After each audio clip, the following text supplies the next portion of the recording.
บัดนี้เป็นครั้งที่59ตรงกับวันที่28มิถุนายนพศ2569ข้าพเจ้านายณพงศ์วิทย์เมืองรหัส017ขอเปล่งวาจาสาธยายพุทธมนต์และสาธยายธรรมถวายเป็นพุทธบูชาธรรมบูชาสังฆบูชาและเป็นอาจาริยบูชาแด่องค์หลวงปู่ทวดและหลวงปู่ศิลาขอเทพเทวดาเจ้าทั้งหลายโปรดจงมาอนุโมทนาในการสวดสาธยายมนต์ของข้าพเจ้านี้ขอพระคุณพระรัตนตรัยครูบาอาจารย์และเทพเทวดาทั้งหลายโปรดจงบันดาลจิตของข้าพเจ้าเป็นสมาธิอันควรแก่การสวดสาธยายมนต์ต่อไปอะระหังสัมมาสัมพุทโธภควาพุทธังภควันตังอภิวาเทมิสวากขาโตภควตาธัมโมธัมมังนัมสสามิสุปฏิปันโนภควโตสาวกสังโฆสังฆังนัมมามิบทสวดชุมนุมเทวดาสมันตาจากาวเรโสตราคัจฉตุเทวตาสัทธมังมุญญาชสาสุนันตุสังฆโมคคังสังฆกาเมจารุเปคิริสิกขาลตาเตชะตาลิเขวิมาเนติเวระเทสกาเมจารุวนาคาหาเนเขหาวัตุมิเชเตภูมาจายตุเทวาชราธาลวิสเมยะกัคขะนาคาทิคันตาสันติติยามุนิวารวะจานังสัทโวเมสุนันโตธรรมสวนาคาโลอายัมทันตาธรรมสวนาคาโลอายัมทันตาธรรมสวนาคาโลอายัมทันตาบทสวดนามการสิทธิคาถา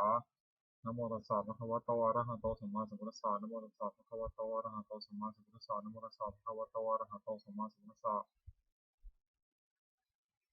บทสวดสัจจกิริยาคาถานาทิเมสารนังอัญญังพุทธเมสารนังวรังเอเตนะสัจจวัชเชนะสุติเมหะปุสัพพทานาทิเมสารนังอัญญังธัมโมเมสารนังวรังเอเตนะสัจจวัชเชนะสุติเมหะปุสัพพทานาทิเมสารนังอัญญังสังโฆเมสารนังวรังเอเตนะสัจจวัชเชนะสุติเมหะปุสัพพทาบทสวดมหาสมัยสูตรเอวัมเมสุตังเอกังสัมมังยังภควาสัพเพสุวิหารติกัปปิโตวัตุสมิงมหาวเนมหตาภิกขุสังฆนาสัตถุวัจจัมมะเตหิภิกขุสัตถิสัพเพเทวะอรหันเตหิทัสสะหิจาโลกาสัตถุหิเทวตาเยปุเยนะสันนิติตังอุติภควันตังสัญญาภิกขุสันตะอัตถโกจตุนังสุทธาวาสกายิกานังเทวานังเอตโตเสยังโภภควาสัพเพสุวิหารติกัปปิโตวัตุสมิงมหาวเนมหตาภิกขุสังฆนาสัตถิวัจจัมมะเตหิภิกขุสัตถิสัพเพเทวะอรหันเตหิทัสสะหิจาโลกาสัตถุหิเทวตาเยปุเยนะสันนิติตังอุติภควันตังทัสสะยาภิกขุสังฆจายานุนัมมะยังปิเยนะภควาเตนุปัสสังฆามายามะอุปสังฆามิตวาภควโตสัพพิเตปัจเจกขาทาปัสสยมติอัตถโกตาเทวตาสายตาปินามาภควาปุริโสสัมมันทิทังวาภามุสาระยะภาษาทังวาภามสัมมิเชยะเทวเมวะสุทาวาสิสุเมเวสุอัตตาริตาภควโตปุระโตปตุระหังสุอัตถโกตาเทวตาภควันตังอภิวาเทตวาเอกามันตังอัตถังสุเอกามันตังพิทักโขเอกาเทวตาภควโตสันนิจยิมังคังอัปปสิมาสัมมโนปวานะสมิงเทวกายาสมาคตาทัมมิมังธรรมะสัมยังทิกายวะปราชิตาสังติอัตถโกปราเทวตาภควโตสันนิจยิมังคังอัปปสิตตาภควตมาสังสุสมาทหังสุจิตังอัตโนชุกะมตังสุสารถิวะเนตานิคาเฮตวาอินทิยานินะขันติสัมพิจติอัตถโกปราเทวตาภควโตสันนิจยิมังคังอัปปสิเชตวะคีรังเชตวะบริคังอินทคีรังโอหัสมะเมชาเตจรติสุขาวิมลาจักขุมตาสุขันตาสุสุนักติอัตถโกปราเทวตาภควโตสันนิจยิมังคังอัปปสิเยเยจิพุทังสนังคตาเสนเตคุมิสันติอภัยภูมิปหายามนุสังยังเนวะกายังบริปุระสันติติ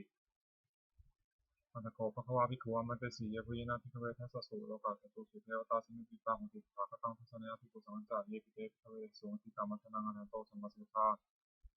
เตสัมปีภควันตานังเอตปารมายวะเทวตาสมิติตาหิสงสัยตาปิเมหัยตาระหิเยปิเตภิกขเวปุริสันติอนังคตามัทนังอนันโตสัมมาสัมพุทธาเตสัมปีภควันตานังเอตปารมายวะเทวตาสมิติตาปุริสันติสัยตาปิเมหัยตาระหิอาจิตสัมมิภิกขเวเทวะกายนามานิทิตาจิสัมมิภิกขเวเทวะกายนามานิเทสิสัมมิภิกขเวเทวะกายนามานิทางสุนัตถาสตุกรรมนัสสิโกธาภาสิสัมมิติเอวมเตติโกเตวิโกภวะโตปะตะสุภวายตะพัวจะสิโลกะมนุกัสสามิยะถาภูมาตัสสิตายิสิตาคิริขัพพลังปหิตตาสมหิตาปุถุสิงหาวาสานินาโลมหังสาสัมพุโนโอทาธรรมสาสุทาวิปัสสนามินาวิลาปิญโยกสุอันตัสสเตยตวาวเนกัปปิตวัตเวตโตอามหิมสัทธาสาวเทสัสเนระเตเทวกายาภิกันตาเตวิชนะถาภิกขโวเตสาตปัมมะกรุงสัตวาพุทธาสัสนังเตสัมปะตุระหุยนังอมนุสารังสนังอภิเตสตัมมะตะขุงสังสังอาสาตตะริงสังเอเตสังสานังอมนุสานัมะสงอภิเกนะตัมมะตะขุงสัสปะพุตังหงสัจสัพพังอภิญญาวะวัคคิตวานันจุกุมาตตวามริสัทธาสาวเตสัสเนระเตเทวกายาภิกันตาเตวิชนะถาภิกขโวโยหังปิตายิสัมมิทิระหิอนุปุพพโส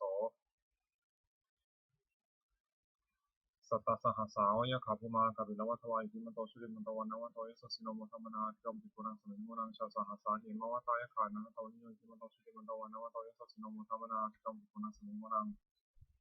สาตาคิราติสหัสสายะขานันโตนิโยกิมันโตชุริมันโตวันนวันโตยสัสสิโนมธรรมนาธิกรรมติปุนังสมิงมุนัง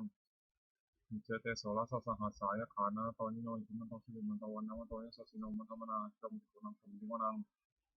เมสามิตาปัญจสตายะขานันโตนิโยกิมันโตชุริมันโตวันนวันโตยสัสสิโนมธรรมนาธิกรรมติปุนังสมิงมุนัง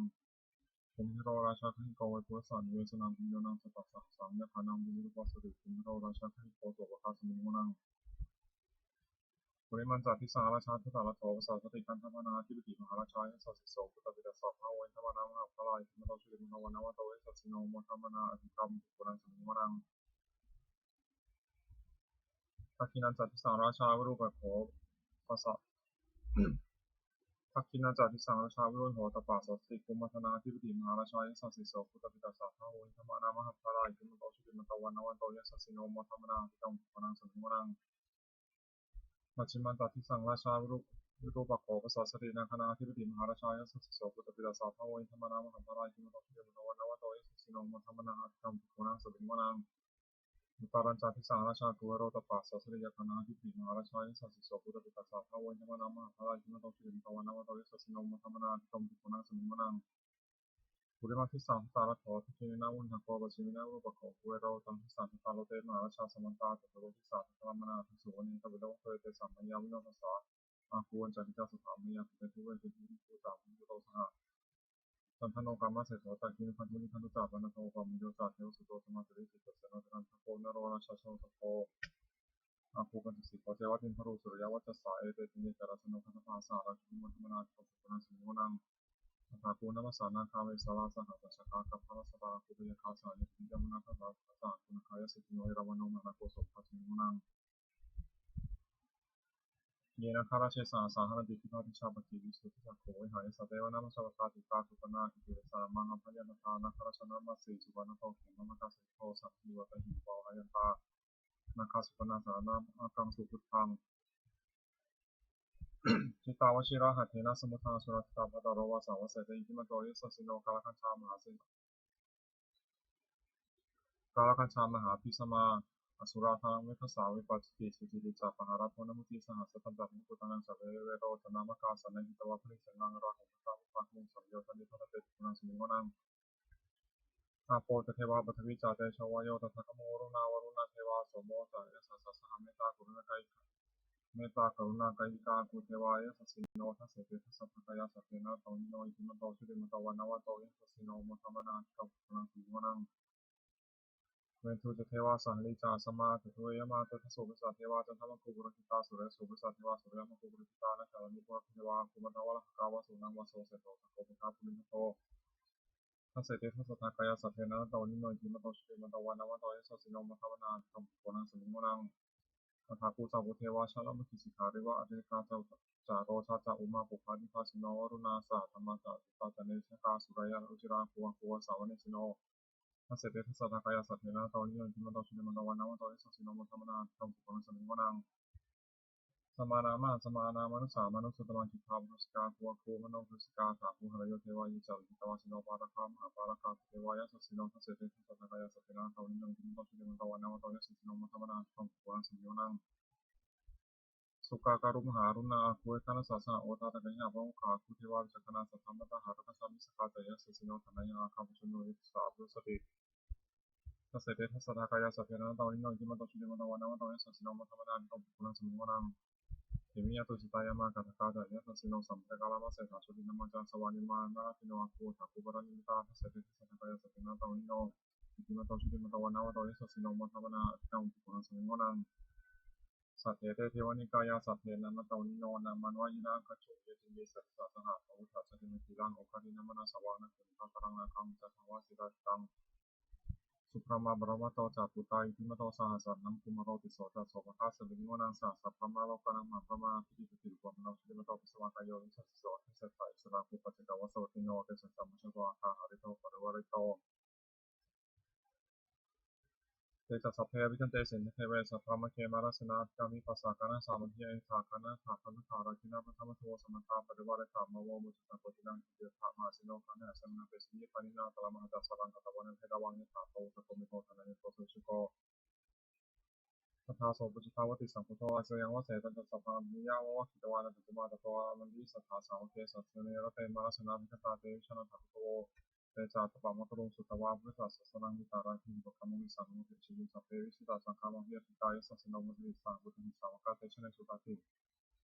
โมโสบุชาลุบุตวนะโมโพธิสัตวะคันติยะอิภควานะโมโพธิสัตวะคันติยะอิภควานะโมโพธิสัตวะคันติยะอิภควานวากวาฉบับประชาชนสมเด็จพระมหาสมณเจ้ากรมพระยาวชิรยานวโรรสธรรมวิภาคทุกขกุมสองทำมีอุปการามาสองอย่างหนึ่งสติความรู้ได้สองสัมปชัญญะความรู้ตัวทำเป็นโลกบาลคือคุ้มครองโลกสองอย่างหนึ่งผลิตความร้ายแก่ชายสองวัตถุความเกรงกลัวทำมันทำให้งามสองอย่างหนึ่งคติความอดทนสองโสรจาความเสงี่ยมบุคคลหาระยะสองอย่างหนึ่งบุคการีบุคคลผู้ทำบุคการะก่อนสองกตัญญูกตเวทีบุคคลผู้รู้บุคการที่ทำแล้วตอบแทนที่กล่าวทั้งหมดสามรัตนะสามอย่างพระพุทธหนึ่งพระธรรมหนึ่งพระสงฆ์หนึ่งท่านผู้สอนให้ต่อชุมชนประพฤติชอบด้วยกายวาจาใจตามพระธรรมวินัยที่ท่านเรียกว่าพระพุทธศาสนาชื่อพระพุทธเจ้าสองพระธรรมวินัยที่เป็นคำสอนของท่านชื่อพระธรรมสามหมู่ชนที่ฟังคำสอนของท่านและปฏิบัติชอบตามพระธรรมวินัยชื่อพระสงฆ์คุณของรัตนะสามอย่างพระพุทธเจ้าบริสุทธิ์ชอบโดยพระองค์เองก่อนแล้วสองผู้อื่นให้รู้ตามด้วยพระธรรมย่อมรักษาผู้ปฏิบัติไม่ให้ตกไปในที่ชั่วพระสงฆ์ปฏิบัติชอบตามคำสอนของพระเจ้าและสอนผู้อื่นกระทำตามด้วยอาการที่พระพุทธเจ้าทรงสั่งสอนสามอย่างหนึ่งทรงสั่งสอนผู้จัดผู้ฟังรู้อีกจริงในธรรมที่ผู้ทุกคนเห็นสองทรงสั่งสอนมีเหตุผู้ฟังอาจตรองตามเห็นจริงได้สามทรงสั่งสอนเป็นสัจจ์คือผู้ปฏิบัติตามย่อมได้ประโยชน์โดยสมควรแก่ความปฏิบัติเพราะว่าของพระพุทธเจ้าสามอย่างเนื่องจากสุจริตคือประพฤติชั่วด้วยกายวาจาใจสองประกอบสุจริตคือประพฤติชอบด้วยกายวาจาใจสามทำใจของตนให้หมดจดจากเครื่องสมองใจมีโรคประหลงเป็นต้นทุจริตสามอย่างหนึ่งประพฤติชั่วด้วยกายและกายทุจริตสองประพฤติชั่วด้วยวาจาและวจีทุจริตสามประพฤติชั่วด้วยใจและมโนทุจริตกายทุจริตทุจริตสามอย่างฆ่าสัตว์หนึ่งละช่อหนึ่งประพฤติผิดในกามหนึ่งวจีทุจริตสี่อย่างพูดเท็จหนึ่งพูดส่อเสียดหนึ่งพูดคำหยาบหนึ่งพูดเจ้อหนึ่ง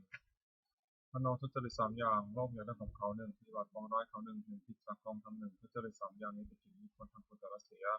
สุจริตสามอย่างหนึ่งประพฤติชอบด้วยกายและกายสุจริตสองประพฤติชอบด้วยวาจาและวจีสุจริตสามประพฤติชอบด้วยใจและมโนสุจริตกายสุจริตสามอย่างเว้นจากฆ่าสัตว์หนึ่งเว้นจากลักช่อหนึ่งเว้นจากประพฤติผิดในกามหนึ่งวจีสุจริตสี่อย่างเว้นจากพูดเท็จหนึ่งเว้นจากพูดส่อเสียดหนึ่งเว้นจากพูดคำหยาบหนึ่งเว้นจากพูดเพ้อเจ้อหนึ่งมโนสุจริตสามอย่างไม่โลภอยากได้ของเขาหนึ่งไม่ปฏิบัติปองร้ายเขาหนึ่งชอบตามกองทำหนึ่งสุจริตสามอย่างนี้มีกิจควรทำควรประพฤติอกุศลมูลสามอย่างรากเหง้าของอกุศลเนี่ยอกุศลมูลมีสามอย่างคือโลภะอยากได้หนึ่งโทสะประทุษร้ายเขาหนึ่งโมหะหลงไม่รู้จริงหนึ่ง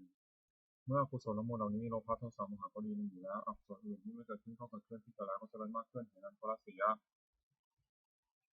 กุศลมูลสามอย่างรากเหง้าของกุศลเลขกุศลมูลมีสามอย่างคืออโลภะไม่อยากได้หนึ่งอโทสะไม่คิดประทุษร้ายเขาหนึ่งอโมหะไม่หลงหนึ่งถ้ากุศลมูลเหล่านี้อโลภะอโทสะโมหะก็ดีอยู่แล้วกุศลอื่นที่ไม่เกิดขึ้นก็เกิดขึ้นที่เกิดแล้วก็จะเริ่มมากขึ้นเห็นนั้นคนที่เกิดมีสันดานสัพพุริสบัญญัติข้อที่สัตตบุรุษตั้งไว้สามอย่างหนึ่งทานสละสิ่งของของตนเพื่อเป็นประโยชน์แก่ผู้อื่นสองพบประชาถือบวชเป็นอุบายเว้นจากบิดเบือนกันและกันสามมาตาถึงอุปทานปฏิบัติมารดาบิดาของตนให้สุขอปันนกาปฏิปทาคือปฏิบัติไม่ผิดสามอย่างหนึ่งอินทรียสังวรสำนึกอินทรีย์ของตัวตาหูจมูกลิ้นกายใจไม่ให้ยินดีร้ายในเวลาเห็นรูปฟังเสียงดมกลิ่นลิ้มรสสุขภาพรู้ธรรมารมณ์ด้วยใจสองโภชเนมัตตนิตาความรู้ประมาณในการกินอาหารแต่พอสมควรไม่มากไม่น้อยสามชาคริยานิโยคประกอบความเพียรเพื่อจัดชำระใจให้หมดจดไม่เห็นแก่นอนมากนักบุญกิริยาวัตถุสามอย่างสิ่งเป็นที่ตั้งแห่งกรรมบรรเพ็ญบุญเรียกบุญกิริยาวัตถุโดยย่อมีสามอย่างหนึ่งทานามัยบุญสำเร็จด้วยการบริจาคทานสองศีลไมัยบุญสำเร็จด้วยการรักษาศีลสามภาวนาไมัยบุญสำเร็จด้วยการเจริญภาวนาสามัญลักษณะสามอย่างลักษณะที่เสมอกันแก่สังขารทั้งปวงเรียกสามัญลักษณะไตรลักษณ์ก็เรียกแก่เป็นสามอย่างหนึ่งอนิจจตาความเป็นของไม่เที่ยงสองทุกขตาความเป็นทุกข์สามอนัตตาความเป็นของไม่ใช่ตนสัตตุกะคือหมวดสี่วุฒิเพื่อทำเป็นเครื่องเจริญสี่อย่างหนึ่งสัพพิสังเสวะพบท่านผู้ประพฤติชอบด้วยกายวาจาใจที่เรียกว่าสัตตบุรุษสองสัทธรรมสวนาความคำสั่งสอนของท่านโดยเคารพสามโยนิโสมนสิการติดต่อให้รู้จักผิดดีชั่วโดยกว่าที่ชอบสี่ธรรมานุธรรมปฏิปติประพฤติธรรมสมควรแก่ธรรมซึ่งได้ตองเห็นแล้วจากสี่หนึ่งปฏิกุปาเทศาวาสาอยู่ในประเทศสมควรสองบริสุทธิ์ สัพพุริสุปัสสยะครบสัตบุรุษสามอัตตสัมมาปณิที่ตั้งตนด้วยชอบสี่บุพเพกตปิยตาคนเป็นผู้ได้ทำความดีไม่ได้ฟังก่อนทำสี่อย่างมีดุจต่อรถนำไปสู่ความเจริญอคติสี่หนึ่งลำเอียงเพราะรักใคร่กันเรียกฉันทะคติสองลำเอียงเพราะไม่ชอบการเรียกโทสะคติสามลำเอียงเพราะเขาเรียกโมหคติสี่ลำเอียงเพราะโกเรียกพยาคติอคติสี่ประการนี้ไม่ควรประพฤติอันตรายของภิกษุสามเณรผู้บวชใหม่สี่อย่างหนึ่งอดทนตามคำสอนไม่ได้คือเบื่อต่อคำสั่งสอนที่เกียจทำตามสองเป็นคนเห็นแก่ปากแก่ท้องทนความบางอย่างไม่ได้สามเพลิดเพลินในกรรมคุณทยานอยากได้สุขนี้ขึ้นไปสี่รักผู้หญิงภิกษุสามเณรผู้หวังความเจริญแก่ตนควรระวังอย่าให้อันตรายสี่อย่างนี้ย่ำยีได้ประทานคือความเพียรสี่อย่างหนึ่งสังวรประทานเพียรระวังไม่ให้บาปเกิดขึ้นในสันดานสองปหานประทานเพียรละบาปเกิดขึ้นแล้วสามภาวนาประทานเพียรให้กุศลเกิดขึ้นในสันดานสี่อนุรักษณาประทานเพียรสัพพะเกิดขึ้นแล้วไม่เสื่อมความเพียรสี่อย่างนี้เป็นความเพียรชอบควรประกอบที่มีในตนอธิษฐานธรรมคือธรรมที่ควรตั้งไว้ในใจสี่อย่างหนึ่งปัญญารอบรู้สิ่งควรรู้สองสัจจะความจริงใจคือประพฤติสิ่งใดก็ให้ได้จริงสามจะฆ่าสัตว์สิ่งที่เป็นข้าศึกจากความจริงใจสี่อุปสมะสงบใจจากสิ่งที่เป็นข้าศึกจากความสงบอิทธิบาทคือคุณเครื่องให้สำเร็จความประสงค์สี่อย่างหนึ่งฉันทะพอใจรักใคร่ในสิ่งนั้นสองวิริยะจึงประกอบสิ่งนั้นสามจิตตาใจฝักใฝ่ในสิ่งนั้นไม่ว่าธุระสี่วิมังสามาติต้องพิจารณาเหตุผลในสิ่งนั้นคุณสี่อย่างนี้มีบริบูรณ์แล้วช่างนำบุคคลให้ถึงสิ่งที่ต้องประสงค์ซึ่งไม่เหลือวิสัยควรทำความไม่ประมาทในที่สี่สถานหนึ่งในการละกายทุจริตประพฤติกายสุจริตสองในการละวจีทุจริตประพฤติวจีสุจริตสามในการละมโนทุจริตประพฤติมโนสุจริตสี่ในการละความเห็นผิดทำความเห็นถูกอีกอย่างหนึ่งระวังใจไม่ให้กำหนัดในอารมณ์เป็นที่ตั้งแห่งความกำหนัดสองระวังใจไม่ให้ขัดเคืองในอารมณ์เป็นที่ตั้งแห่งความขัดเคืองสามระวังใจไม่ให้หลงในอารมณ์เป็นที่ตั้งแห่งความหลงสี่ระวังใจไม่ให้มัวเมาในอารมณ์เป็นที่ตั้งแห่งความมัวเมาปาริสุทธิศีลสี่หนึ่งปฏิโมกข์สังวรสำรวมในพระปฏิโมกข์เป็นข้อที่พระพุทธเจ้าห้ามตามข้อที่พระองค์อนุญาตสองอินทรียสังวรสำรวมมีสี่หกคือตาหูจมูกลิ้นกายใจไม่ให้มีร้ายในเวลารูปฟังเสียงดนตรีลิ้มรสถูกต้องบทพารู้ทำอารมณ์ด้วยใจสามอาชีวะบริสุทธิเลี้ยงชีวิตโดยทำที่ชอบไม่หลอกลวงเขาเลี้ยงชีวิตสี่ปัจจยปัจเวทขณะพิจารณาสี่ก่อนจึงไว้พวกปัจจัยสี่คือจีวรมิตรบาทเสนาสนะและที่สัตว์ไม่บริโภคด้วยตัณหาอารักขกรรมฐานสี่หนึ่งพุทธานุสติระลึกถึงคุณพระพุทธเจ้าที่มีในพระองค์และทรงเกื้อกูลแก่ผู้อื่นสองเมตตาแต่เมตติคิดจะให้สัตว์ทั้งปวงมาสุขหน้าสามอสุภะพิจารณาร่างกายตนและผู้อื่นให้เห็นเป็นไม่งามสี่มรณะสี่ถึงความตายจะมีแก่ตนกรรมฐานสี่อย่างนี้ควรจะเป็นนิดพรหมวิหารสี่หนึ่งเมตตาความรักใคร่ปรารถนาจะให้ที่สุดสองกรุณาความสงสารที่จะช่วยคนทุกข์สามมุทิตาความพอยินดีเมื่อผู้อื่นได้ดีสี่อุเบกขาความวางเฉยไม่ดีใจไม่เสียใจเมื่อผู้อื่นความวิบัติสี่อย่างนี้เป็นเครื่องอยู่ของผู้ใหญ่สติปัฏฐานสี่หนึ่งกายานุปัสสนาสองเวทนานุปัสสนาสามจิตานุปัสสนาสี่ธรรมานุปัสสนาสติกำหนดเรื่องราคาเวลาลมว่าทำกายนี้สักว่ากายไม่ใช่สัตว์บุคคลตัวตนเราเขาเรียกกายานุปัสสนาสติกำหนดพิจารณาเวทนาคือสุขทุกข์และไม่ใช่ว่าสุขเป็นอารมณ์ว่าเวทนาก็สังว่าเวทนาไม่ใช่สัตว์บุคคลตัวตนเราเขาเรียกเวทนานุปัสสนาสติกำหนดพิจารณาใจที่เศร้าหมองหรือผ่องแผ้วเป็นอารมณ์ว่าใจนี้สังว่าใจไม่ใช่สัตว์บุคคลตัวตนเราเขาเรียกจิตานุปัสสนาสติกำหนดพิจารณาธรรมที่กุศลหรือกุศลที่มันเกิดกับใจเป็นอารมณ์ว่าธรรมนี้ก็สังว่าธรรมไม่ใช่สัตว์บุคคลตัวตนเราเขาเรียกธรรมานุปัสสนาธาตุกรรมฐานสี่ธาตุสี่คือธาตุดินเนี่ยปฏิปธาตุธาตุน้ำเรียกอาโปธาตุธาตุไฟเรียกเตโชธาตุธาตุลมเรียกวายธาตุธาตุใดมีลักษณะแข็งแข็งธาตุนั้นเป็นปฐวีธาตุปฐวีธาตุนั้นที่เป็นภายในคือผมขนเล็บฟันหนังเนื้อเอ็นกระดูกเยื่อในกระดูกม้ามหัวใจตับผืดไตปอดไส้ใหญ่ไส้น้อยอาหารใหม่อาหารเก่าธาตุอันมีลักษณะเอิบอาบธาตุนั้นเป็นอาโปธาตุอาโปธาตุที่เป็นภายในคือดีสเลตหนองเลือดเหงื่อมันข้นน้ำตาเปรมันน้ำลายน้ำมูกข้อมูดธาตุอันมีลักษณะร้อนธาตุนั้นเป็นเตโชธาตุเตโชธาตุนั้นภายในคือไฟที่กายอบอุ่นไฟที่กายสุโทรมไฟที่ยังกายให้กระดกกระวายไฟที่ของอาหารย่อยธาตุอันใดมีลักษณะพัดไปพัดมาธาตุนั้นเป็นวายโยธาตุวายโยธาตุนั้นที่เป็นภายในคือลมพัดขึ้นเบื้องบนลมพัดลงเบื้องต่ำลมในท้องลมในไส้ลมพัดไปตามตัวลมหายใจความกำหนดพิจารณากายนี้ให้เห็น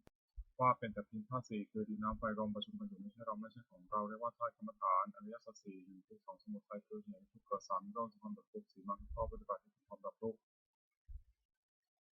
ความไม่สบายกายไม่สบายใจได้ชื่อว่าทุกข์เพราะเป็นของทนได้ยากปัญหาคือความทะยานอยากได้ชื่อว่าสมุทัยเพราะเป็นเหตุทุกข์เกิดปัญหานั้นมีประเภทสามคือตัณหาความอยากในอารมณ์ที่น่ารักใคร่เรียกว่ากามตัณหาอย่างหนึ่งตัณหาความอยากเป็นโน่นเป็นนี่เรียกว่าภวตัณหาอย่างหนึ่งตัณหา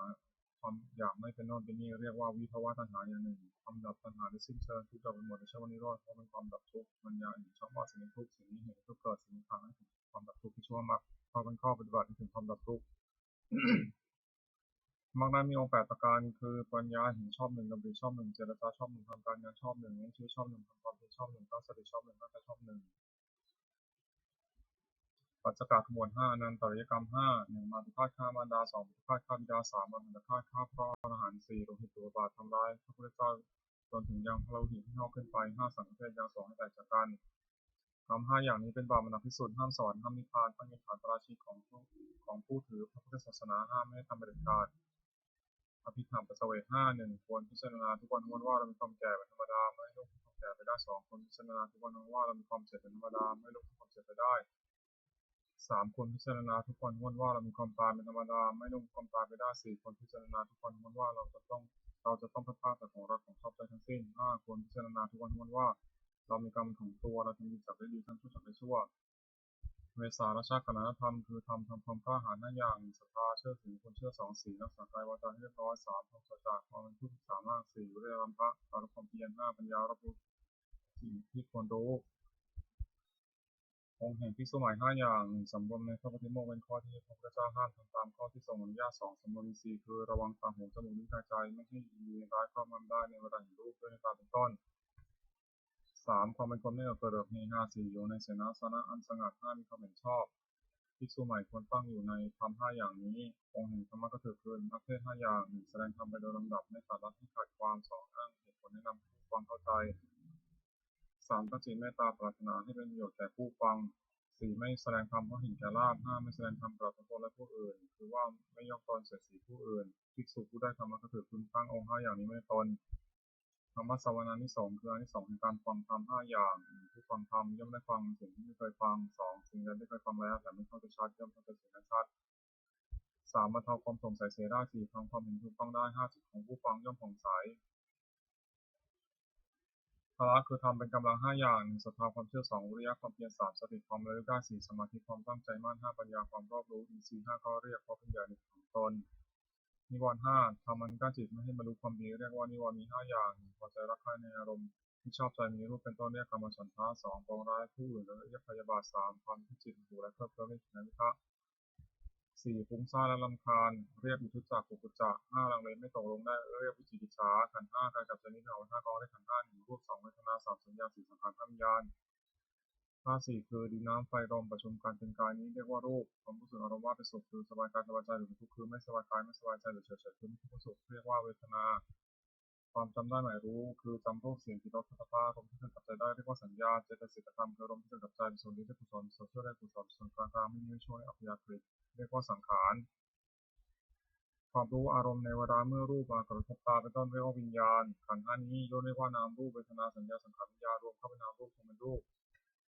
สักกะทั้งหมด6คารวะ6อย่างความเอื้อเฟื้อในพระพุทธเจ้า1ในพระธรรม1ในพระสงฆ์1ในความศึกษา1ในความไม่ประมาท1ในปฏิสัมพันธ์คือต้อนรับอาศัย1ภิกษุควรทำคารวะ6ประการนี้สารนิยธรรม6อย่างทำเป็นที่ตั้งแห่งความให้ระลึกถึงเรียกสารนิยธรรมมี6อย่างคือ1เขาไปตั้งกายกรรมประกอบด้วยเมตตา1เพื่อภิกษุสามเณรทั้งต่อหน้าและหลังคือช่วยคนฝ่ายพระของเพื่อนกันด้วยกายมีพยาบาลภิกษุฆ่าเป็นต้นด้วยจิตเมตตา2เขาไปตั้งวจีกรรมประกอบด้วยเมตตาในเพื่อภิกษุสามเณรทั้งต่อหน้าและหลังคือช่วยคนฝ่ายพระเพื่อนกันด้วยวาจาเช่นกล่าวสอนเป็นต้นด้วยจิตเมตตา3เขาไปตั้งมโนกรรมประกอบด้วยเมตตาในเพื่อภิกษุสามเณรทั้งต่อหน้าและหลังคือคิดแต่สิ่งที่เป็นประโยชน์แก่เพื่อนกัน4แบ่งปันลาภที่ตนได้มาแล้วโดยชอบธรรมให้แก่เพื่อนภิกษุสามเณรไม่หวงไว้บริโภคเฉพาะผู้เดียว5รักษาศีลบริสุทธิ์เสมอกันกับเพื่อนภิกษุสามเณรอื่นๆไม่ทำตนที่เที่ยงเกียรติผู้อื่น6มีความเห็นร่วมกันกับภิกษุสามเณรอื่นๆไม่ว่ากับชายพร้อมความผิดการทำอย่างนี้ทำผู้ประพฤติให้เป็นที่รักที่เคารพของผู้อื่นเป็นไปด้วยความสงเคราะห์กันและกันเป็นไปด้วยความไม่วิวาทกันและกันเป็นไปด้วยความพร้อมเพรียงเป็นหนึ่งเดียวกันอายตนะภายใน6ตาหูจมูกลิ้นกายใจอินทรีย์6ก็เรียกอายตนะภายนอก6รูปเสียงกลิ่นรสโผฏฐัพพะคืออารมณ์ที่มาถูกต้องกายธรรมคืออารมณ์ที่เกิดกับใจอารมณ์6ก็เรียกวิญญาณ6อาศัยรูปกระทบตาเกิดความรู้ขึ้นเรียกจักขุวิญญาณอาศัยเสียงกระทบหูเกิดความรู้ขึ้นเรียกโสตวิญญาณอาศัยกลิ่นกระทบจมูกเกิดความรู้ขึ้นเรียกฆานวิญญาณอาศัยรสกระทบลิ้นเกิดความรู้ขึ้นเรียกชิวหวิญญาณอาศัยโผฏฐัพพะกระทบกายเกิดความรู้ขึ้นเรียกกายวิญญาณอาศัยธรรมเกิดกับใจเกิดความรู้ขึ้นเรียกมโนวิญญาณ36อายตนะภายในมีตาเป็นต้นอายตนะภายนอกมีรูปเป็นต้นวิญญาณมีจักขุวิญญาณเป็นต้นกระทบกันในสัมผัสมีชื่อตามอายตนะภายในเป็น6คือจักขุสัมผัสโสตสัมผัสคานสัมผัสชิวหสัมผัสกายสัมผัสมโนสัมผัสเวทนา6สัมผัสเป็นปัจจัยให้เกิดเวทนาไม่สุขบ้างทุกข์บ้างไม่ทุกข์ไม่สุขบ้างมีชื่อตามอายตนะภายในเป็น6คือจักขุสัมผัสสัชชาเวทนาโสตสัมผัสสัชชาเวทนาคานสัมผัสสัชชาเวทนาชิวหสัมผัสสัชชาเวทนากายสัมผัสสัชชาเวทนามโนสัมผัสสัชชาเวทนาธาตุ6 1. ปฏิวิธาตุคือธาตุดิน 2. อัปปธาตุคือธาตุน้ำ 3. เตโชธาตุคือธาตุไฟ 4. วายโยธาตุคือธาตุลม 5. อากาศธาตุคือช่องว่างมีกาย 6. วิญญาณธาตุคือความรู้อะไรได้สัตตกะคือหมวด 7. อปาริหานิยธรรม 7 อย่างทำไม่เป็นตั้งแห่งความเสื่อมเป็นไปเพื่อความเจริญฝ่ายเดียวชื่อว่าอปาริหานิยธรรม 7 อย่างคือ 1. มันประชุมกันนี้ 1. มันประชุมกันอย่างนี้ 2. เมื่อประชุมพร้อมๆกันประชุมเมื่อเลิกประชุมพร้อมๆกันเลิกและพร้อมเพรียงช่วยกันทำกิจที่ 2 จะต้องทำ 3. ไม่บัญญัติสิ่งที่พระพุทธเจ้าไม่บัญญัติขึ้นไม่ถอนสิ่งที่พระองค์ทรงบัญญัติไว้แล้วสมาทานศึกษาอยู่ในสุทธบทตามที่พระองค์ทรงบัญญัติไว้ 4. ภิกษุเหล่าใดเป็นผู้ใหญ่เป็นประธานในสงฆ์เคารพนับถือภิกษุเหล่านั้นเชื่อฟังพระธรรมของท่าน 5. ไม่ร่วมหน้าเกี่ยวความอยากที่เกิดขึ้นของวิญญาณเสนาสนะป่า 7. ท่านอยู่ว่าเพื่อนภิกษุสามเณรซึ่งเป็นผู้มีศีลซึ่งยังไม่มาสู่อาวาสขอให้มาที่มาแล้วขออยู่เป็นสุขทำ7 อย่างนี้ถ้ามีผู้ใดผู้นั้นไม่มีความเสื่อมเลยมีแต่ความเจริญฝ่ายเดียวอริยทรัพย์ 7. ทรัพย์คือคุณความดีที่มีสันดานอย่างประเสริฐนี่อริยทรัพย์มี7 อย่างคือ 1. ศรัทธาเชื่อถือคุณเชื่อ 2. ศีลรักษากายวาจาให้เรียบร้อย 3. มีฤทธิ์ความละอายต่อบาปทุจริต 4. โอตตัปปะสะดุ้งกลัวต่อบาป 5. พหุสตะความเป็นคนเคยได้ยินได้ฟังมากๆคือจำทรงจำและรู้ศิลปะวิทยามาก 6. จาคะสละให้ปันสิ่งของตนแก่คนที่ควรให้ปัน 7. ปัญญารอบรู้สิ่งที่เป็นประโยชน์และไม่เป็นประโยชน์สัพพุริสธรรม 7 อย่างธรรมของสัตบุรุษเรียกว่าสัพพุริสธรรม 7 อย่าง 1. ธรรมัญญตาความเป็นผู้รู้จักเหตุเช่นรู้จักว่าสิ่งนี้เป็นเหตุสุขสิ่งนี้เป็นเหตุทุกข์ 2. อัตถัญญตาความเป็นผู้รู้จักผลเช่นรู้จักว่าสุขเป็นผลแห่งเหตุนี้ทุกข์เป็นผลแห่งเหตุนี้ 3. อัตตัญญิตาความเป็นผู้รู้จักตนว่าเราว่าราชตระกูลยศศักดิ์สมบัติบริวารความรู้และคุณธรรมจริงถ้ามีที่นี้และประพฤติตนสมควรแต่ที่มีอย่างไร 4. มัตตัญญิตาความรู้ประมาณในการแสวงหาเครื่องมีชีวิตแต่โดยทางที่ชอบและรู้จักประมาณในการบริโภคแต่พอควร 5. กายญิตาความรู้จักการเวลาสมควรอันประกอบอยู่นั้นๆ 6. ปริสัญญิตาความรู้จักประชุมชนและกิริยาที่ต้องประพฤติต่อประชุมชนนั้นว่าหมู่นี้ที่เข้าไปหาจะต้องทำอะไรนี้จะพูดอย่างนี้ต้น7. บุคลปโรปรัญญิตาความผู้รู้จักด้วยบุคคลว่าผู้นี้คนนี้คนเขาผู้นี้เป็นคนไม่ดีมีคนเขาเป็นต้นสัพพุริสธรรมอีก 7 อย่าง 1. สัตตบุรุษประกอบด้วยธรรม 7 ประการคือมีศรัทธามีความละอายต่อบาปมีความกลัวต่อบาปเป็นคนไม่มีเมตตามากเป็นคนมีความเพียรเป็นคนมีสติมั่นคงเป็นคนมีปัญญา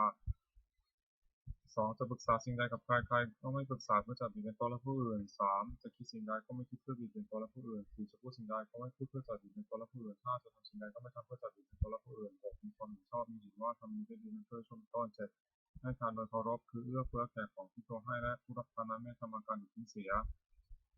โพชฌงค์ 7. 1. สติความระลึกได้ 2. ธรรมวิจยะความสอดส่องธรรม 3. วิริยะความเพียร 4. ปิติความอิ่มใจ 5. ปัสสัทธิความสงบใจและอารมณ์ 6. สมาธิความตั้งใจมั่น 7. อุเบกขาความวางเฉยเรียกตามประเภทว่าสติสัมโพชฌงค์ไปโดยลำดับจนถึงอุเบกขาสัมโพชฌงค์อัตถกะขมวด 8. โลกธรรม 8. ธรรมที่ครอบงำสัตว์โลกอยู่และสัตว์โลกย่อมเป็นไปตามธรรมนั้นเรียกว่าโลกธรรมนั้นมี8 อย่างคือมีลาภ 1มีลาภ 1มียศ 1มียศ 1มีพัน 1สัจจะ 1สุข 1ทุกข์ 1ในโลกธรรม8 ประการนี้อย่างใดหนึ่งเกิดขึ้นควรพิจารณาว่าสิ่งนี้เกิดขึ้นแล้วแก่เราก็แต่ว่ามันไม่เที่ยงไม่ทุกข์มีความแปรปรวนเป็นธรรมดาควรรู้ตามที่เป็นจริงอย่าให้มันครอบงำจิตได้คืออย่ายินดีในส่วนที่ปรารถนาอย่ายินร้ายในส่วนที่ไม่ปรารถนาลักษณะตัดสินธรรมวินัย8 ประการทำเหล่าใดเป็นไปเพื่อความกำหนัดย้อมใจ 1. เป็นไปเพื่อความประกอบทุกข์ 1. เป็นไปเพื่อความสะสมกองกิเลส 1. เป็นไปเพื่อความอยากใหญ่ 1. เป็นไปเพื่อความไม่สันโดษมีเจ้าของอยู่คือมีแล้วอยากให้นั่น 1. เป็นไปเพื่อความคลุกคลีด้วยหมู่คณะ 1. เป็นไปเพื่อความเกียรติคร้าน 1. เป็นไปเพื่อความยุ่งยาก 1. ทำเหล่านี้คือว่าไม่ใช่ธรรมไม่ใช่วินัยไม่ใช่คำสอนของพระศาสดาทำเหล่าใดเป็นไปเพื่อความคลายกำหนัด 1. เป็นไปเพื่อความปราศจากทุกข์ 1. เป็นไปเพื่อความไม่สะสมกองกิเลส 1. เป็นไปเพื่อความอยากน้อย 1. เป็นไปเพื่อความสันโดษมีเจ้าของอยู่ 1. เป็นไปเพื่อความสงัดจากโม 1. เป็นไปเพื่อความเพียร 1. เป็นไปเพื่อความเลี้ยงง่าย 1. ทำเหล่านี้พึงรู้ว่าเป็นธรรมเป็นวินัยเป็นคำสอนของพระศาสดามรรคมีองค์ 8 1. สัมมาทิฏฐิปัญญาเห็นชอบคือเห็นอริยสัจ 4 2. สัมมาสังกัปปะดำริชอบคือดำริต่อประการ 1. ดำริในอันไม่พยาบาท 1. ดำริในอันไม่เบียดเบียน 1. 3. สัมมาวาจาเจรจาชอบคือเว้นจากวจีทุจริต 4. 4. สัมมากัมมันตะทำการงานชอบคือเว้นจากกายทุจริต 3. 5. สัมมาอาชีวะเลี้ยงชีวิตชอบคือเว้นจากความเลี้ยงชีวิตโดยทำที่ผิด 6. สัมมาวายามะเพียรชอบคือเพียรในที่ 4 สถาน 7. สัมมาสติระลึกชอบคือระลึกในสติปัฏฐานทั้ง 4 8. สัมมาสมาธิตั้งใจไว้ชอบคือเจริญธรรมทั้ง 4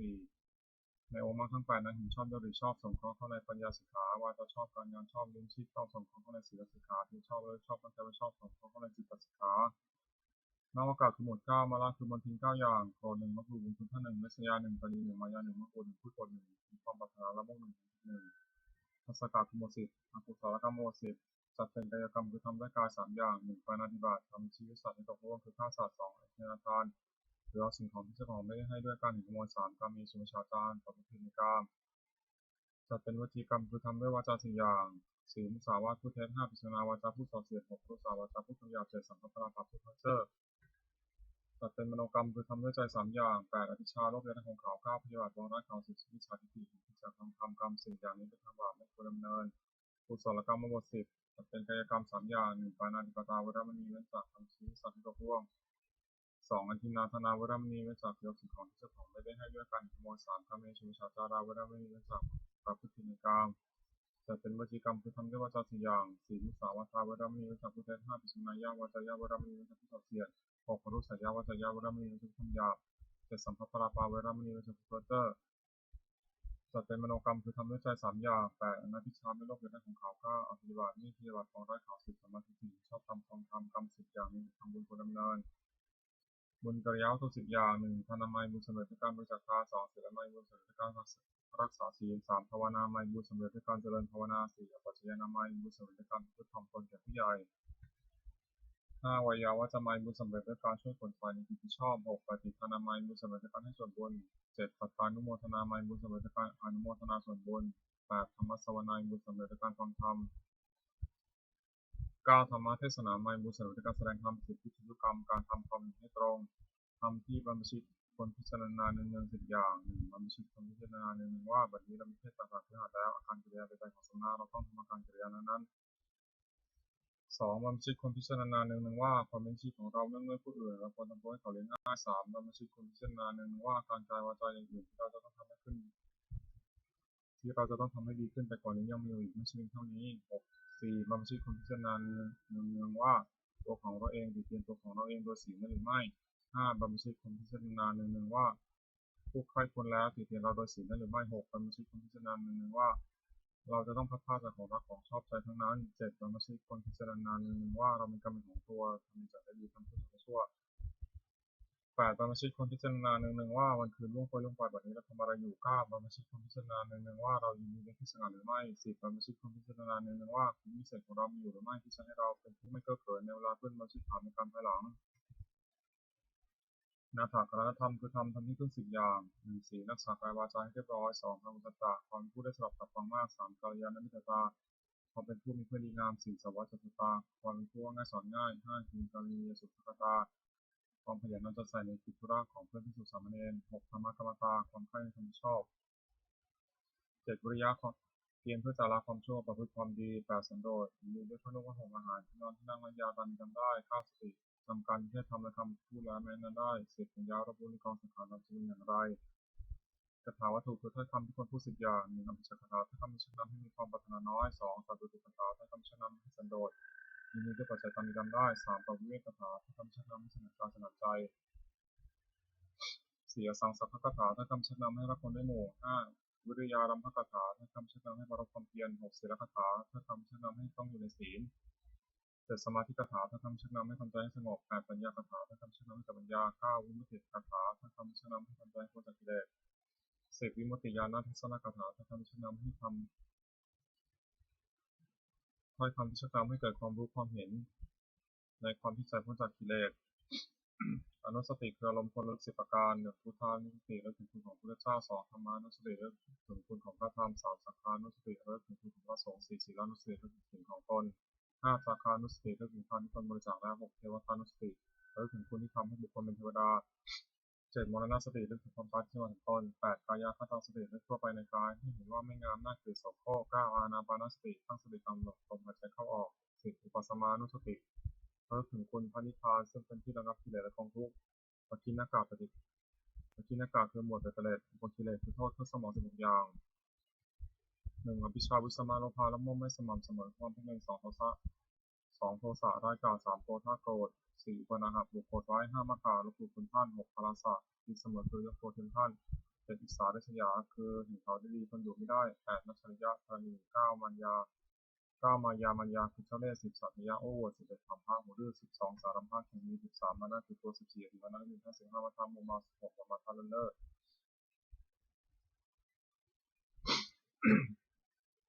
โพธิปักขิยธรรม37ประการสติปัฏฐาน4สัมมาปัฏฐาน4อิทธิบาท4อินทรีย์5พละ5โพชฌงค์7มรรคมีองค์8ที่หิปฏิบัติจตุกะ กรรมคือกิเลสคือ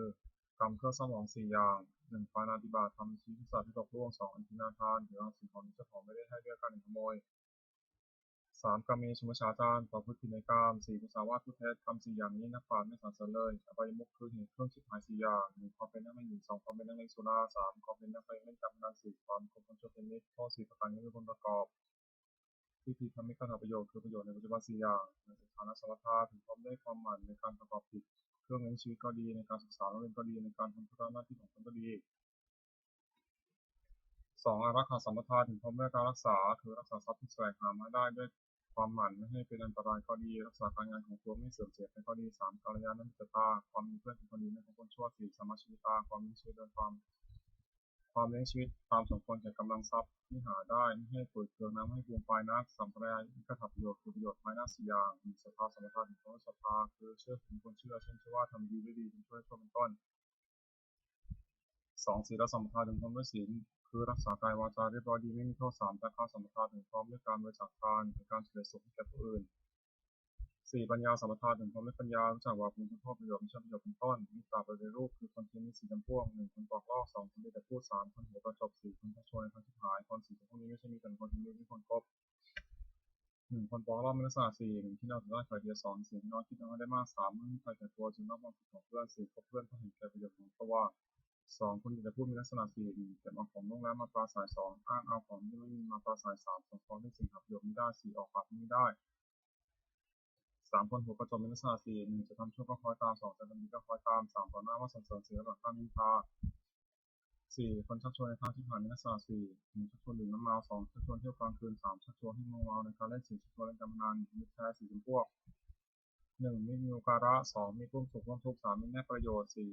มีความรักใคร่มีสิ่งพวกนี้เป็นมิตรแท้คนคบ1มีโอกาสมีลักษณะ4 1ป้องกันเพื่อนผู้ประมาทแล้ว2ป้องกันทรัพย์สมบัติของเพื่อนผู้ประมาทแล้ว3เมื่อมีใครเป็นที่พึ่งทำง่าย4เมื่อมีธุระช่วยออกซ้ำให้เกินก่อนที่ออกปาก2มีรูปสุขร่วมทุกข์มีลักษณะ4ขยายความรักของคนกับเพื่อน2ความรักของเพื่อนไม่แพร่งพราย3ไม่ได้ทิ้งเดียวนิบาต4แม้ชีวิตก็อาจสลัดแทนได้3มีแน่ประโยชน์มีลักษณะ4 1ห้ามไม่ทำความชั่ว2ให้ตั้งอยู่ใน2แนะนำให้ตั้งอยู่ในความดี3ให้ฟังสิ่งที่ไม่เคยฟัง4ขอทางสวรรค์ให้4มิตรมีความรักใคร่มีลักษณะ4 1ทุกข์ด้วย2สุขด้วย3ตัวถึงคนอื่นที่ติเตียนเพื่อน4รับรองคนที่พูดสรรเสริญเพื่อนสังฆาวัตถุ4อย่าง1ทานให้ปันสิ่งของตนแก่ผู้อื่นคนให้ปัน2ปิยวาจาเจรจาวาจาที่อ่อนหวาน3มัทธจริยาประพฤติสิ่งที่เป็นประโยชน์แก่ผู้อื่น4สมานะตาความเป็นคนมีตนเสมอไม่ถือตัวคุณทั้ง4อย่างนี้เป็นเครื่องยึดเหนี่ยวใจของผู้อื่นไม่ได้สุขของข้า4อย่าง1สุขเกิดจากความมีทรัพย์2สุขเกิดจากการจ่ายทรัพย์บริโภค3สุขเกิดจากความไม่ต้องเป็นหนี้4สุขเกิดจากประกอบการงานที่ปราศจากโทษความปรารถนาของบุคคลในโลกที่เสมอได้ยาก4อย่าง1ขอสมบัติจงเกิดมีแก่เราโดยทางที่ชอบ2ขอยศจงเกิดมีแก่เรากับญาติพวกพ้อง3ขอเราจงรักษาอายุยืนนาน4เมื่อสิ้นชีพแล้วขอเราจงเป็นเกิดในสวรรค์ทำเป็นเหตุให้สมัยมีอยู่4อย่าง1ศรัทธาสัมปทาน1พร้อมด้วยศรัทธา2ศีลสัมปทานพร้อมด้วยศีล3จาคะสัมปทาน1พร้อมด้วยบริจาคทาน4ปัญญาสัมปทาน1พร้อมด้วยปัญญาตระกูลนั้นมั่งคั่งจะตั้งอยู่นานไม่ได้เพราะสถาน4 1ไม่แสวงหาพัสดุที่หายแล้ว2ไม่บูรณะพัสดุที่ค้ำค่า3ไม่รู้จักประมาณในการบริโภคสมบัติ4ตั้งสตรีหรือบุรุษผู้ศีลให้เป็นแม่เดินพ่อเรือนผู้หวังจะดำรงตระกูลควรไว้สถาน4ประการที่เสียธรรมของคฤหัสถ์4 1สัจจะสัตย์ซื่อแก่การ2ธรรมะรู้จักข่มจิตของตน3ขันติอดทน4จาคะสละให้ปันสิ่งของของตนแก่คนที่ควรให้ปันปัญจกะประโยชน์เกิดแต่การถือพวกทรัพย์5อย่างแสวงหาพวกทรัพย์ได้มีทางชอบแล้ว1ตัวมารดาบิดาบุตรภรรยาบาปไพร่ที่สุข2เลี้ยงเพื่อนฝูงที่สุข3บำบัดอันตรายที่เกิดจากเหตุต่างๆ4ทำดี5อย่างคือกอไก่อย่าติดตีสงเคราะห์ญาติขอไข่อย่าติดตีต้อนรับแขกขอควายผูกพับเป็นตะพีทำบุญอุทิศให้ผู้ตายงองูราชพีถวายเป็นหลวงมีพระเศียรความเป็นต้นต่อจานเทวตาพีทำบุญอุทิศให้เทวดา5บริจาคทานในสมณพราหมณ์ผู้เป็นชอบศีล5 1ปาณาติปาตาวรมณีเว้นจากทำชี้สัตว์ให้ตกล่วงไป2อธินาทานาวรมณีเว้นจากเอาสิ่งของที่เจ้าของไม่ได้ให้ด้วยการขโมย3กาเมสุมิจฉาจาราเวรมณีเว้นจากประพฤติผิดในกาม4มุสาวาทาเวรมณีเว้นจากประเภท5สุรามารยามัชฌปมาทุฐานาเวรมณีเว้นจากดื่มน้ำเมาคือสุราและเมลัยอันเป็นที่ตั้งแห่งความประมาทศีล5ประการนี้พระหัตถ์วสัตว์เป็นนิจมิจฉาวานามิจฉาคือการขายไม่ชอบทำ5อย่าง1ค้าขายเครื่องประหาร2ขายมนุษย์3ค้าขายสัตว์เป็นสำหรับฆ่าผู้เป็นอาหาร4ค้าขายน้ำเมา5ค้าขายยาพิษ การค้าขาย5อย่างนี้เป็นข้อห้ามอุบาสกให้ประกอบ สมบัติของอุบาสก5ประการ 1. ประกอบด้วยศรัทธา 2. มีศีลบริสุทธิ์ 3. ไม่ถือมงคลตื่นข่าวคือเชื่อกรรมไม่เชื่อมงคล 4. ไม่แสวงหาเขตบุญนอกพุทธศาสนา 5. บำเพ็ญบุญแต่ในพุทธศาสนาอุบาสกพึงตั้งอยู่ในสมบัติ5ประการและเว้นจากวิบัติ5ประการซึ่งวิปริตจากสมบัตินั้นฉากการที่6 1. ปุราชิมทิศคือที่เบื้องหน้ามารดาบิดา 2. ปัจฉิมทิศคือที่เบื้องขวาอาจารย์ 3. ปัจฉิมทิศคือที่เบื้องหลังบุตรภรรยา 4. อุตตรทิศคือที่เบื้องซ้ายมิตร 5. เหตุทิศคือที่เบื้องต่ำบ่า 6. ปริมทิศคือที่บนสมณพราหมณ์ 1. ปุราชิมทิศคือที่เบื้องหน้ามารดาบิดาบุตรทรงบำรุงด้วยสถาน 5. ท่านได้เลี้ยงมาแล้วเลี้ยงท่านตอบ 2. ทำกิจของท่าน 3. ดำรงวงศกุล 4. ถือตนเป็นคนรับทรัพย์มรดก 5. เมื่อท่านล่วงลับไปแล้วทำบุญอุทิศให้ท่านมารดาบิดาได้รับบำรุงชีวิตแล้วย่อมอนุเคราะห์บุตรสถาน 5. 1. ห้ามไม่ให้ทำความชั่ว 2. ให้อยู่ในความดี 3. ให้ศึกษาศิลปวิทยา 4. ทำภรรยาที่สมควรให้ 5. มอบทรัพย์ให้ในสมัย 2. ทักษิณที่เบื้องขวาอาจารย์ 4. พึงบำรุงด้วยสถาน 5. 1. ด้วยลุกขึ้นยืนรับ 2. ด้วยเข้าไปยืนเคารพใช้ 3. ด้วยเชื่อฟัง 4. ด้วยประทาก 5. โดยเรียนศิลปวิทยาโดยเคารพอาจารย์ได้รับบำรุงชีวิตแล้วย่อมอนุเคราะห์ 10. ด้วยสถาน 5. 1. แนะนำดี 2. ให้เรียนดี 3. ของศิลปะให้สิ้นเชิงไม่มีบางพราง 4. ยกย่องให้ปรากฏในเพื่อนฝูง 5. ทำความป้องกันทั้งหลายคือจะไปที่ทางไหนก็ไม่อดอยาก 3. ปัจฉิมทิศที่เบื้องหลังภรรยาสามีพึงบำรุงด้วยสถาน 5. 1. ยกย่องนับถือว่าเป็นภรรยา 2. ด้วยไม่ละหมิ่น 3. ด้วยไม่ประพฤติร่วมใจ 4. ด้วยมอบความเป็นใหญ่ให้ 5. ด้วยให้เครื่องแต่งตัวภรรยาได้รับบำรุงชีวิตแล้วย่อมอนุเคราะห์สามีด้วยสถาน 5. 1. จัดการงานดี 2. สงเคราะห์คนข้างเคียงของผัวดี 5. 3. ไม่ประพฤติร่วมใจผัว 4. รักษาทรัพย์ที่ผัวหามาได้ไว้ 5. ขยันไม่เกียจคร้านในกิจการทั้งปวง 4. อุตตรทิศที่เบื้องซ้ายมิตรกุลบุตรพึงบำรุงด้วยสถาน 5. 1. ด้วยให้ทาน 2. ด้วยเจรจาถ้อยคำไพเราะ 3. ด้วยประโยชน์ 4. ด้วยความเป็นผู้มีกฎเสมอ 5. ด้วยไม่แกล้งกล่าวให้เข้าจากความเป็นจริงมิตรได้รับบำรุงชีวิตแล้วย่อมอนุเคราะห์กุลบุตรด้วยสถาน 5. 1. รักษามิตรผู้ประมาทแล้ว 2. รักษาทรัพย์ของมิตรผู้ประมาทแล้ว 3. ไม่มีใครเอาเป็นที่พึ่งพำนักได้ 4. ไม่ได้ที่นิยมวิบัติ 5. นับถือตลอดถึงมุขของมิตร 5. เหตุที่เบื้องต่ำบ่าวนายพึงบำรุงด้วยสถาน 5. ด้วยจัดการงานให้ทำตามสมควรแก่กำลัง 2. ด้วยให้อาหารและรางวัล 3. ด้วยรักษาพยาบาลในเวลาเจ็บไข้ 4. ด้วยแจกของมิตรแปลกประหลาดให้กิน 5. ด้วยปล่อยในสมัยกล่าวได้รับบำรุงชีวิตแล้วย่อมอนุเคราะห์นายด้วยสถาน 5.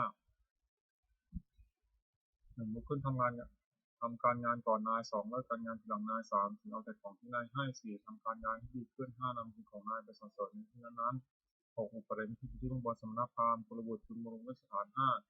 1. ด้วยกายกรรมทำอะไรประกอบด้วยเมตตา 2. ด้วยวจีกรรมพูดอะไรประกอบด้วยเมตตา 3. ด้วยมโนกรรมคิดอะไรประกอบด้วยเมตตา 4. ด้วยความเป็นผู้ไม่ผิดประตูคือไม่ได้ห้ามเข้าบ้านเรือน 5. ด้วยให้อนุสทานสมณพราหมณ์ได้รับบำรุงชีวิตแล้วย่อมอนุเคราะห์กุลบุตรด้วยสถาน 6. 1. ห้ามไม่ให้กระทำความชั่ว 2. ให้ตั้งอยู่ในความดี 3. อนุเคราะห์ด้วยน้ำใจงาม 4. ให้ได้ฟังสิ่งที่ไม่เคยฟัง 5. ทำสิ่งที่เคยฟังนั้นให้แจ่ม 6. บอกทางสวรรค์ให้อบายมุขคือเหตุเครื่องชิบหาย 6. 1. น้ำเมา 2. เที่ยวกลางคืน 3. ให้ดูการเล่นสีเล่นการพนัน 5. คบคนโชคดีมี6. ติดค้าทำการงาน 1. ดื่มน้ำมันไม่โทษ 6. ดื่มเสียทรัพย์ 2. ของการทะเลาะวิวาท 3. เกิดโรค 4. ต้องที่เกียร 5. ไม่รู้จักอาย 6. ทอนกำลังปัญญา 2. เที่ยวกลางคืนมีโทษ 6. 1. ชื่อว่าไม่รักษาตัว 2. ชื่อว่าไม่รักษาลูกเมีย 3. ชื่อว่าไม่รักษาทรัพย์สมบัติ 4. เป็นที่ระแวงของคนทั้งหลาย 5. เมื่อถูกจับตาม 6. ได้รับความลำบากมาก 3. เที่ยวดูการเล่นมีโทษตามวัตถุที่ไปดู 6. 1. รำที่ไหนไปที่นั่น 2. ขับร้องที่ไหนไปที่นั่น 3. ดีดสีที่ต่อที่ไหนไปที่นั่น 4. เสพาที่ไหนไปที่นั่น 5. เพลงที่ไหนไปที่นั่น 6. เสพที่ไหนไปที่นั่น 4. เล่นการพนันมีโทษ 6. 1. เมื่อชนะย่อมก่อเวร 2. เมื่อแพ้ย่อมเสียดายทรัพย์ที่เสียไป 3. ทรัพย์ย่อมชิบหาย 4. ไม่มีใครชิบหายทำ 5. เป็นที่หมิ่นประมาทของเพื่อน 6. ไม่มีใครประสงค์จะแต่งงานด้วย 5. คบคนชั่วเป็นมิตรมีโทษตามบุคคลที่คบ 6. 1. นำให้เป็นนักเลงการพนัน 2. นำให้เป็นนักเลงเจ้าชู้ 3. นำให้เป็นนักเลงเหล้า 4. นำให้เป็นคนลวงเขาด้วยของปลอม 5. นำให้เป็นคนลวงเขาซึ่งหน้า 6. ทำให้เป็นคนหัวไม้ 6. กิจการทำการงานมีโทษ 6. 1. มักให้อ้างว่าหนาวนักไม่ทำการงาน 2. มักให้อ้างว่าร้อนนักไม่ทำการงาน 3. มักให้อ้างว่าเวลาเย็นแล้วไม่ทำการงาน 4. มักให้อ้างว่ายังช้าอยู่แล้วไม่ทำการงาน 5. มักให้อ้างว่าหิวนักไม่ทำการงาน 6. มักให้อ้างว่ากระหายนักไม่ทำการงานห่วงความเจริญในโภคทรัพย์พึงเว้นเหตุเครื่องสมาธิของการมิเสียปฏิภาณคาถายาเทวตาสันติวิหาราวาสินีสุเวทะเรพุทธิทะเรแต่หินตาธรรมะธัญญาพระวันตุบุชิตาสุถึงโทรนิพาวิหารามัทเรเถราธรรมชานวคาสุโตสารามิกาธนปิโยสกาธามาตริสานิธมาจิสราสภานุพุตาสุตาพันตุเตสาผู้ชายปิจาทัสัมภวาสังเสพตาตาโวปฏิการนิยนิตังธรรมรังปฏิสเตสัมมิติภาษากรณตุสังยังธ าตุจิรังสตัมธรรมโมธรรมตราจะบุคลาสังโฆตุสมัควาสายะจะอินทายะจะอันหิรักตุสัมโมสัพพิธรรมชัยโนวุฒิสัพพุญญามาธเมอริยปริเตปสันนาโหตุสัพพิปานิโนพุทธสัสสเนสมัตตรังปุฉันโตกาเลเทวะปวสโตวุฒิภเวสัตนังสมิทังเนตุเมหิมาตาปิตาจัตชังจังรักขุตุตังนิวังธเมนาชนงชังรักขุสัพพะเทวตาวิโยชนะคาถาทุกขปตาจินทุกขาเพื่อปตาจินพิยาสุขปตาจินโสกาโหตุสัพพินานิโนเอตาวตาสัมมิสัมมตังมุสัพพังสัพเพเทวานุโมทตุสัพพะสัมปติสิทธิยาธนังพุทธตุสัพพยาสีรังรักขุสัพพะภาวนาพิรตังหตุขัจตุเทวตาคตาสุมังคลคาถาโหตุสัพพังสุมังคลังรักขุสัพพเทวตาสัพพะนุภาวนาโสติสังสุญญาตรังโหตุสัพพังสุมังคลังรักขุสัพพเทวตาสัพพะธรรมานุภาวนาโสติสังสุญญาตรังโหตุสัพพังสุมังคลังรักขุสัพพเทวตาสัพพะสังฆานุภาวนาโสติสังสุญญาตรังสัพพิพุทธาพระปตาปเจกันเตยมพลังอนันตังจัตติชนะขัมมัทมิสวโสสัพพิพุทธาพระปตาปเจกันเตยมพลังอนันตังจัตติชนะขัมมัทมิสวโสสัพพิพุทธาพระปตาปเจกันเตยมพลังอนันตังจัตติชนะขัมมัทมิสวโสสัพพิพุทธาพระปตาปเจกันเตยมพลังอนันตังจัตติชนะขัมมัทมิสวโสสัพพิพุทธาพระปตาปเจกันเตยมพลังอนันตังจัตติชนะขัมมัทมิสวโสสัพพิพุทธาพระปตาปเจกันเตยมพลังอนันตังจัตติชนะขัมมัทมิสวโสสัพสัพเพพุทธาพระปตาปเจกันเตมพลังอนันตังจัตติชนะนักขัมมัทมิสวโสสัพเพพุทธาพระปตาปเจกันเตมพลังอนันตังจัตติชนะนักขัมมัทมิสวโสสัพเพพุทธาพระปตาปเจกันเตมพลังอนันตังจัตติชนะนักขัมมัทมิสวโสบทแผ่เมตตาให้ตนเองหนังสุกิโตมิขอให้ข้าพเจ้ามีความสุขมิทุกข์มิขอให้ข้าพเจ้าปราศจากความทุกข์เวโรมิขอให้ข้าพเจ้าปราศจากเวรพยาบาทมิขอ